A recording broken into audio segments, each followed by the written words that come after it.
Sejam bem-vindas e bem-vindos ao Painel de Notícias. Esta edição traz como destaque o início do trabalho do Tribunal para implantar o juiz das garantias, a fim de proteger os direitos individuais e a legalidade do processo já na fase do inquérito policial. O programa apresenta ainda iniciativa para assegurar maior acesso da população à Justiça Federal. Confira comigo. Justiça Federal institui grupo de trabalho para realizar estudos sobre implementação do juiz das garantias. TRF1 lança turmas 4.0 para ajudar no trabalho das turmas recursais dos juizados especiais federais. TRF da Primeira Região confirma multa aplicada pelo IBAMA a acusado por desmatamento. É a partir de agora.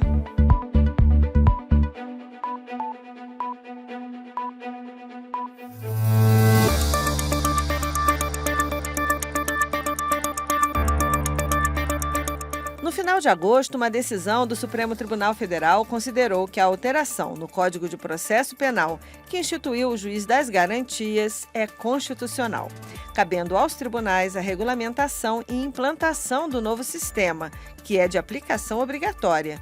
No TRF1, o trabalho já começou, com a formação de um grupo que está tratando do tema. Fátima Uchoa acompanhou uma das reuniões do GT.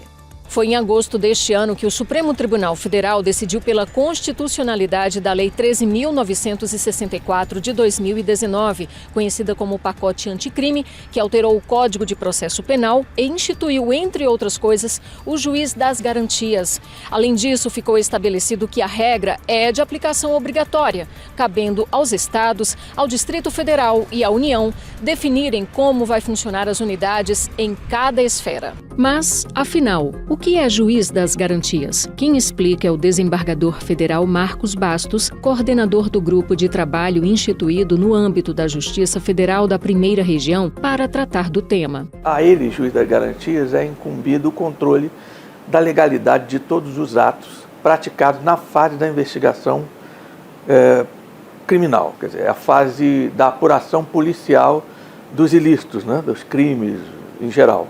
Então, o juiz das garantias ele vai intervir sempre que o investigador, a autoridade policial ou o próprio Ministério Público precisarem de uma decisão, de uma manifestação judicial que, de alguma maneira, afaste algum direito ou garantia individual da pessoa investigada, do cidadão ou da cidadã que esteja sendo investigado. Desse modo, segundo o desembargador federal, o juiz das garantias só atuará no âmbito do processo penal até a conclusão do inquérito policial ou do procedimento investigativo, com o oferecimento da denúncia ou da queixa-crime. A partir disso, caberá a um novo magistrado, o chamado juiz da instrução e do julgamento, assumir a análise para o recebimento da acusação. Para a implementação desse novo sistema, o grupo de trabalho da Primeira Região está promovendo estudos com o objetivo de apresentar as opções mais viáveis à presidência do tribunal.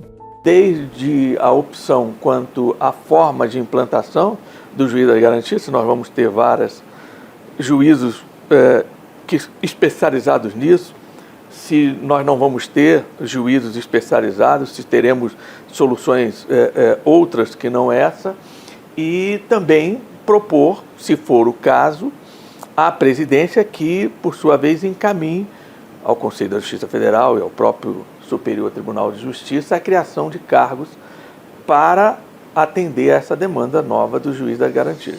Os tribunais têm até agosto de 2025 para implementarem novo sistema a partir de diretrizes fixadas pelo Conselho Nacional de Justiça. O grupo do trabalho vai operar em duas frentes. Ele vai, de forma imediata, ele vai deliberar tendo em vista a realidade da nossa região, que é extremamente heterogênea, sobre as melhores maneiras de se implantar em cada seção judiciária a figura do juiz das garantias, e aí todos os modelos estão na mesa, é isso que vai ser objeto de deliberação.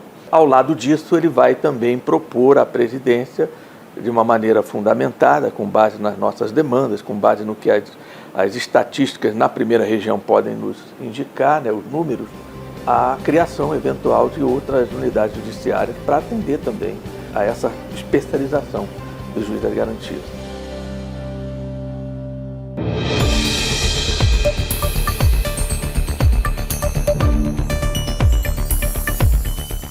disponibilizar novas tecnologias e inteligência artificial para aproximar a justiça do cidadão. Esse é o foco do programa Justiça 4.0, que estimula os tribunais brasileiros a impulsionarem a transformação digital para que a prestação da justiça seja mais rápida, eficaz e acessível. E aqui, no TRF da Primeira Região, muitos projetos são desenvolvidos com esse direcionamento. E em 2024, será a vez do lançamento das turmas 4.0, para ajudar no trabalho de julgamento das turmas recursais dos JEFs. Quem dá os detalhes é Ana Paula Souza. A inovação tecnológica é um caminho sem volta na prestação de serviços públicos e o uso de novas ferramentas tem ajudado a melhorar a atuação do Judiciário. É o que mostra o relatório Justiça em Números do Conselho Nacional de Justiça, o CNJ. Dados do relatório indicam que no final de 2022, mais de 80% dos processos eram eletrônicos, com tramitação média de 3 anos e 4 meses, ou seja, uma duração praticamente 3 vezes menor do que a dos processos físicos, que é de 9 anos e 9 meses. Ainda segundo o Justiça em Números, o crescente ritmo de informatização tem aumentado a efetividade na análise, no julgamento e no encerramento das ações. Um exemplo disso é que em 2021, quase 90% dos processos eletrônicos foram baixados, ou seja, tiveram sua tramitação finalizada. Na Justiça de Segundo Grau, esse índice foi de 93,8%. E no primeiro grau, de 87,9%. De acordo com o relatório Justiça em Números, esses resultados estão diretamente ligados à criação de sistemas tecnológicos que ajudaram a justiça a ficar mais dinâmica. Um desses modelos é o programa Justiça 4.0, que promove soluções digitais colaborativas que automatizam as atividades dos tribunais e otimizam o trabalho dos magistrados, servidores e advogados, e garante, assim, mais produtividade, celeridade, governança e transparência nos processos. No TRF da Primeira Região, a Portaria Presi 1199 de 2023 instituiu núcleos que funcionarão como unidades adjuntas em apoio às turmas recursais dos Juizados Especiais Federais da Primeira Região, nomeadas de Turmas 4.0. Essas unidades serão completamente digitais, funcionando em rede e conectadas aos vários estados que compõem a Primeira Região. Para isso, cada seção e subseção judiciária contará com uma sala de atendimento onde o advogado ou a parte poderá ter acesso a essa estrutura digital. Assim, uma pessoa que mora no interior e não tem acesso à internet ou não saiba se conectar, mas queira acompanhar uma sessão de julgamento, poderá fazer isso na sala de atendimento da subseção judiciária mais próxima da sua cidade. Para o Corregedor Regional, desembargador federal Newton Guedes, a iniciativa é mais uma ação para enfrentar as dificuldades em relação à grande quantidade de processos que tramitam nas turmas recursais. Simultaneamente, se quer atingir vários interesses. Uma da prestação judicial mais célere, a outra, a de um conjunto de princípios que vinculam todo o Poder Judiciário. A juíza federal Maria Cândida Carvalho Monteiro de Almeida apresentou o projeto, ressaltando que a finalidade de implantação das turmas 4.0 é sanar dificuldades como a falta de especialização por matéria e o desequilíbrio da carga de trabalho. O Núcleo de Justiça 4.0 nada mais é do que uma unidade judiciária virtual. Nós temos 19 turmas recursais, né, em diferentes localidades. Nem todas as capitais da Primeira Região têm turma recursal, isso desde a criação. E aí, como é que se poderia, então, aperfeiçoar esse modelo para a gente poder ter, então, prestar um bom serviço jurisdicional em toda a Primeira Região? Bom, a proposta seria, primeiro, equalizar a distribuição, porque equalizando nós vamos aproveitar da melhor forma possível a nossa força de trabalho. O segundo objetivo é aumentar o acesso à justiça. E o terceiro objetivo seria especializar também as unidades de julgamento. E aí, os núcleos de justiça 4.0 se mostraram como uma solução que poderia atingir todos esses objetivos. Segundo a portaria, as turmas 4.0 terão a mesma composição e compartilharão a estrutura das turmas recursais a que se vinculam. A redistribuição de processos a essas turmas será feita de forma a equalizar a distribuição processual entre as relatorias.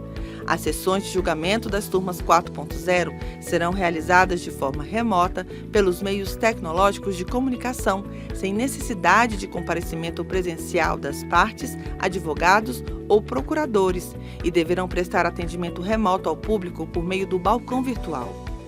A previsão é que as turmas comecem a funcionar em janeiro e, para o coordenador dos JEFs da Primeira Região, desembargador federal Carlos Augusto Pires Brandão, é fundamental uma interlocução com agentes públicos de todas as esferas de poder para propagar a iniciativa e levar a justiça a lugares mais distantes, já que a Primeira Região é extensa e encara diversas realidades regionais, inclusive de localidades com pouco acesso à tecnologia.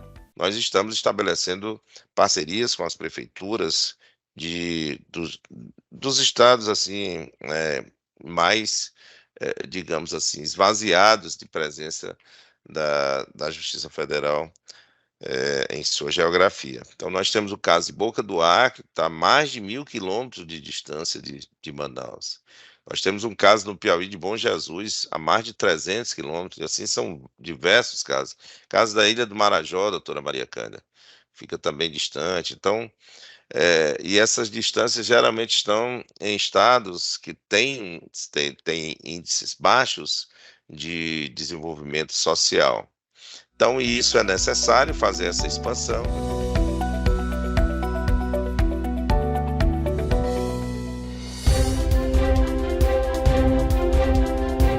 E a gente encerra o programa com uma notícia ambiental. O TRF1 entende que floresta amazônica é bioma especial de preservação e proteção ambiental e mantém multa aplicada pelo IBAMA a acusado por desmatamento. Fátima Uchoa traz mais informações. A 12ª turma do Tribunal Regional Federal da Primeira Região confirmou o auto de infração imposto pelo Instituto Brasileiro do Meio Ambiente e dos Recursos Naturais Renováveis a um homem acusado de desmatar 4 hectares de floresta amazônica. Ao analisar o recurso do IBAMA, a desembargadora federal Ana Carolina Roman pontuou que, uma vez constatado pela fiscalização ambiental que houve desmatamento irregular, isto é, fora dos índices permitidos pelo Código Florestal, e que o terreno está em área da floresta amazônica, não apenas em área da Amazônia Legal, deve ser reconhecida a infração. A magistrada ainda observou que a evolução histórica da legislação brasileira evidencia crescente preocupação do Estado brasileiro com a proteção do bioma da Amazônia. Além disso, no plano internacional, o Estado brasileiro assumiu, por meio de tratados e acordos com status de lei ordinária, compromissos perante a comunidade internacional, dos quais se extrai o dever de proteção e preservação do bioma Amazônia.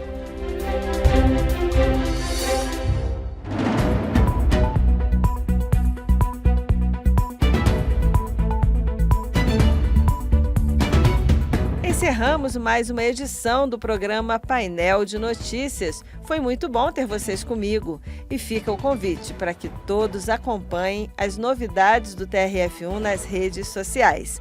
E semana que vem, eu, Adriana Dutra, estou de volta, junto com Ana Paula Souza e Fátima Uchoa nas reportagens. Lucas Lima na edição e coordenação geral de Ivani Moraes. Tenham todos e todas uma excelente semana.